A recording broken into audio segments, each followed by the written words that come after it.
The House of Wisdom was a major intellectual center during the Islamic Golden Age. The House of Wisdom was founded by Caliph Harun al-Rashid and culminated under his son Al-Ma'mun, who is credited with its formal institution. Al-Ma'mun is also credited with bringing many well-known scholars to share information, ideas, and culture in the House of Wisdom, based in Baghdad from the 9th to 13th centuries. Besides Muslim scholars, even people of Jewish or Christian background were allowed to study here. Besides translating books into Arabic and preserving them, scholars associated with the House of Wisdom also made many remarkable original contributions to diverse fields. During the reign of Al-Ma'mun, astronomical observatories were set up, and the house was an unrivaled center for the study of humanities and for science in medieval Islam, including mathematics, astronomy, medicine, alchemy and chemistry, zoology, and geography and cartography, drawing primarily on Greek, but also Syriac, Indian and Persian texts. The scholars accumulated a great collection of world knowledge, and built on it through their own discoveries. By the middle of the 9th century, the House of Wisdom had the largest selection of books in the world. It was destroyed in the sack of the city following the Mongol Siege of Baghdad. History, foundation and origins throughout the 4th to 7th centuries. Scholarly work in the Greek and Syriac languages was either newly initiated, or carried on from the Hellenistic period. Centers of learning and of transmission of classical wisdom included colleges such as the School of Nisibis and later the School of Edessa, and the renowned Hospital and Medical Academy of Jungdashipur. Libraries included the Library of Alexandria and the Imperial Library of Constantinople, and other centers of translation and learning functioned at Mur,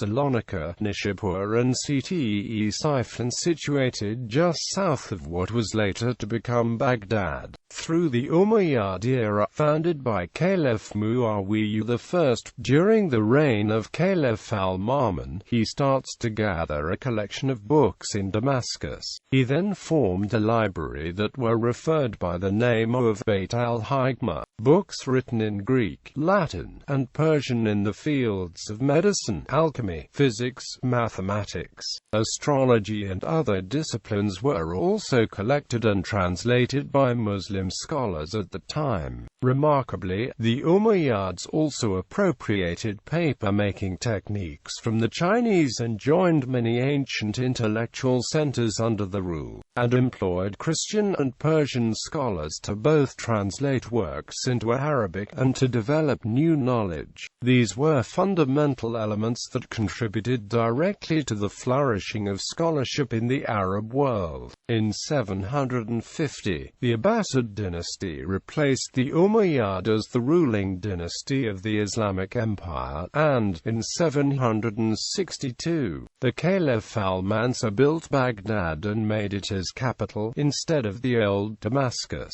Baghdad's location and cosmopolitan population made the perfect location for a stable commercial and intellectual center. The Abbasid dynasty had a strong Persian bent, and adopted many practices from the Sasanian Empire, among those, that of translating foreign works, except that now texts were translated into Arabic. For this purpose, Al-Mansur founded a palace library, modeled after the Sasanian Imperial Library, and provided economic and political support to the intellectuals working there. He also invited delegations of scholars from India and other places to share the knowledge of mathematics and astronomy with the young Abbasid court. In the Abbasid Empire, many foreign works were translated into Arabic from Greek, Chinese, Sanskrit, Persian and Syriac. The translation movement gained great momentum during the reign of Caliph al-Rashid, who, like his predecessor, was personally interested in scholarship and poetry. Originally the texts concerned mainly medicine, mathematics and astronomy, but other disciplines, especially philosophy, soon followed. Al-Rashid's library, direct predecessor to the House of Wisdom, was also known as Bayt al-Hikmah, or, as the historian al-Kifti called it, Khizanat Kutub al-Hikmah, under al-Ma'mun. Under the sponsorship of Caliph al-Ma'mun, the economic support of the House of Wisdom and scholarship in general was greatly increased. Moreover, Abbasid society itself came to understand and appreciate the value of knowledge, and support also came from merchants and the military. It was easy for scholars and translators to make a living, and an academic life was a symbol of status. Wisdom was so valuable that books and ancient texts were sometimes preferred as war booty instead of other riche. Indeed, Ptolemy's Almagest was claimed as a condition for peace after a war between the Abbasids and the Byzantine Empire. The House of Wisdom was much more than an academic center removed from the broader society. Its experts served several functions in Baghdad. Scholars from the Bayt al-Hikmah usually doubled as engineers and architects in major construction projects. They kept accurate official calendars and were public servants.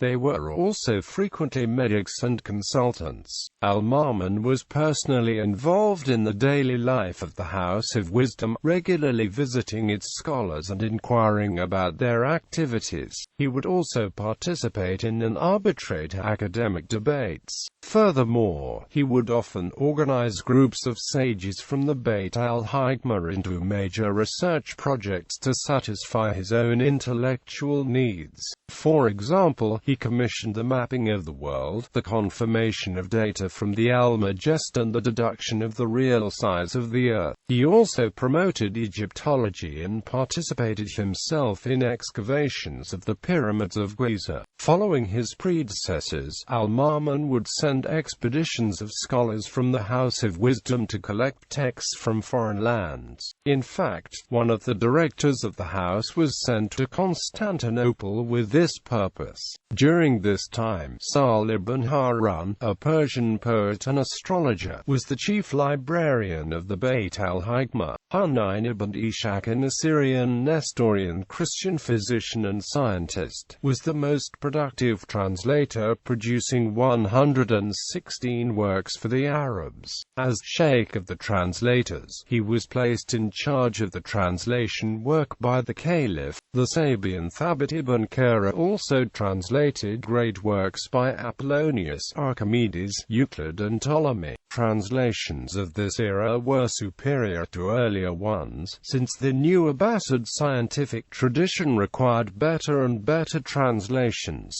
and the emphasis was many times put in incorporating new ideas to the ancient works being translated. By the second half of the 9th century, Al-Ma'mun's Bayt al-Hikmah was the greatest repository of books in the world and had become one of the greatest hubs of intellectual activity in the Middle Ages, attracting the most brilliant Arab and Persian minds. The House of Wisdom eventually acquired a reputation as a center of learning. Although universities as we know them did not yet exist at this time, knowledge was transmitted directly from teacher to student, without any institutional surrounding. Maktabs soon began to develop in the city from the 9th century on, and in the 11th century, Nizam al-Mulk founded the Al-Nizamiyya of Baghdad, one of the first institutions of higher education in Iraq. Decline under al-Mutawakkil. The House of Wisdom flourished under al-Ma'mun's successors al-Mutawsim and his son al-Waythi, but considerably declined under the reign of al-Mutawakkil. Although al-Ma'mun, al-Mutawsim, and al-Waythi followed the sect of Mutajli, which supported mind broadness and scientific inquiry, al-Mutawakkil endorsed a more literal interpretation of the Quran and Hadith. The Caliph was not interested in science and moved away from rationalism, seeing the spread of Greek philosophy as anti-Islamic. Destruction by the Mongols. The Mongol Siege of 1258 AD began in mid-January and lasted just 2 weeks. On February 13, the Mongols entered the city of the Caliphs, commencing a full week of pillage and destruction. Along with all other libraries in Baghdad, the House of Wisdom was destroyed by the army of Hulagu during the siege of Baghdad. The books from Baghdad's libraries were thrown into the Tigris River in such quantities that the river ran black with the ink from the books. Nasir al-Din al-Tusi rescued about 400,000 manuscripts which he took to Maragha before the siege. Although the Mongol invasion is usually considered the sole cause of the sharp end of Arab science, by the second half of the 13th century Baghdad was far from being the only academic center in the Abbasid Empire, so the destruction of the House of Wisdom was not the sole cause of the decay of Arab scholarship. Main activities. The House of Wisdom included a society of scientists and academics, a translation department and a library that preserved the knowledge acquired by the Abbasids over the centuries. Furthermore, linked to it were also astronomical observatories and other major experimental endeavors. Indeed, the House of Wisdom was much more than a library, and a considerable amount of original scientific and philosophical work was produced by scholars and intellectuals related to it. Translation. Over a century and a half, primarily Christian scholars translated all scientific and philosophic Greek texts available to them. The translation movement at the House of Wisdom was inaugurated with the translation of Aristotle's Topics. By the time of Al-Ma'mun, translators had moved beyond Greek astrological texts, and Greek works were already in the third translations. Authors translated include Pythagoras, Plato, Aristotle, Hippocrates, Euclid, Plotinus, Galen, Sushruta, Karika, Aryabhata and Brahmagupta. Furthermore, new discoveries motivated revised translations and commentary, correcting or adding to the work of ancient authors. In many cases names and terminology were changed. A prime example of this is the title of Ptolemy's Al-Majest, which is an Arabic modification of the original name of the work, Mongol Syntaxis. Original contributions. Besides translation and commentary of earlier works, scholars at the Beit al-Hikmah produced important original research. For example, famous mathematician al-Khwarizmi worked in al-Ma'mun's House of Wisdom and is famous for his contributions to the development of algebra. He is also known for his book Kitab al-Jabr, in which he develops a number of algorithms.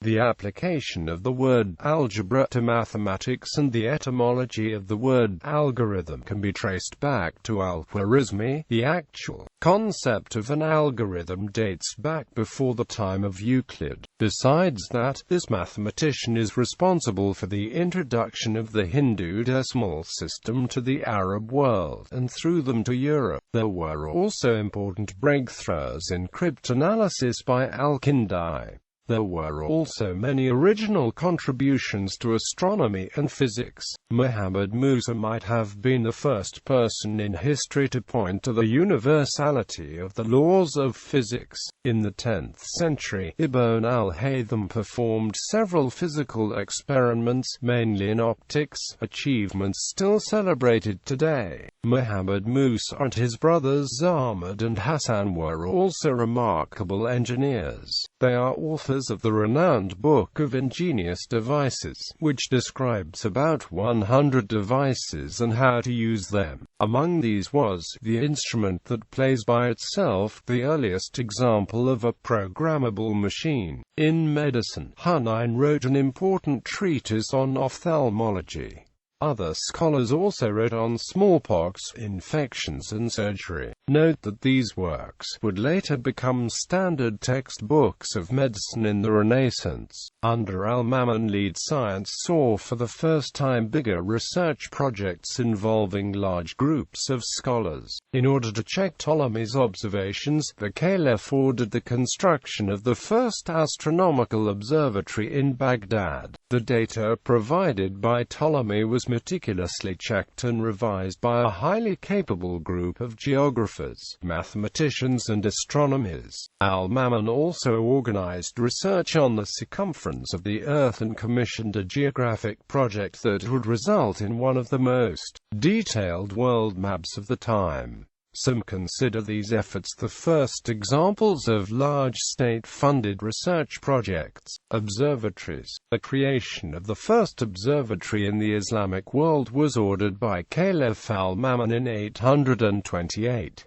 The construction was directed by scholars from the House of Wisdom, senior astronomer Yahya ibn Abi Mansur and the younger Sanad ibn Ali al-Yahudi. It was located in al-Shamsiyya and was called Mumtahan Observatory, after the first round of observations of Sun, Moon and the planets. A second observatory on Mount Kashatun, near Damascus, was constructed. The results of this endeavor were compiled in a work known as Al-Zij al-Mumtahan, which translates as the verified tables. People. This is a list of notable people related to the House of Wisdom. Most of them are mentioned in the text above. Besides the listed occupation, most of them were also translators. Sahl ibn Harun, chief librarian. Hunayn ibn Ishaq, physician. Jacob ibn Ishaq al-Kindi, philosopher and polymath.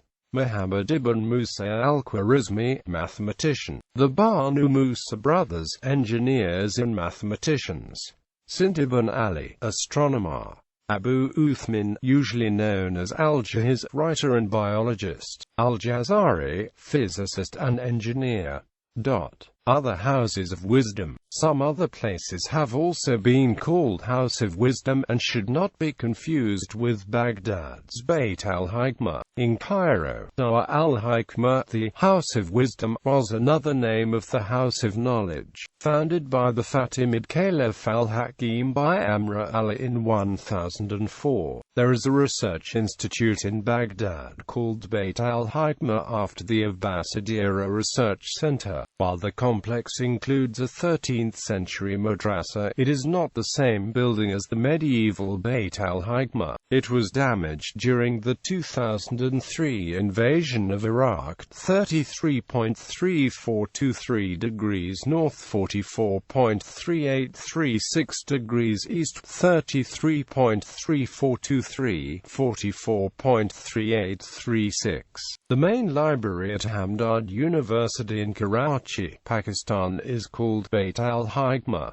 International NGO based in France, La Maison de Sagesse.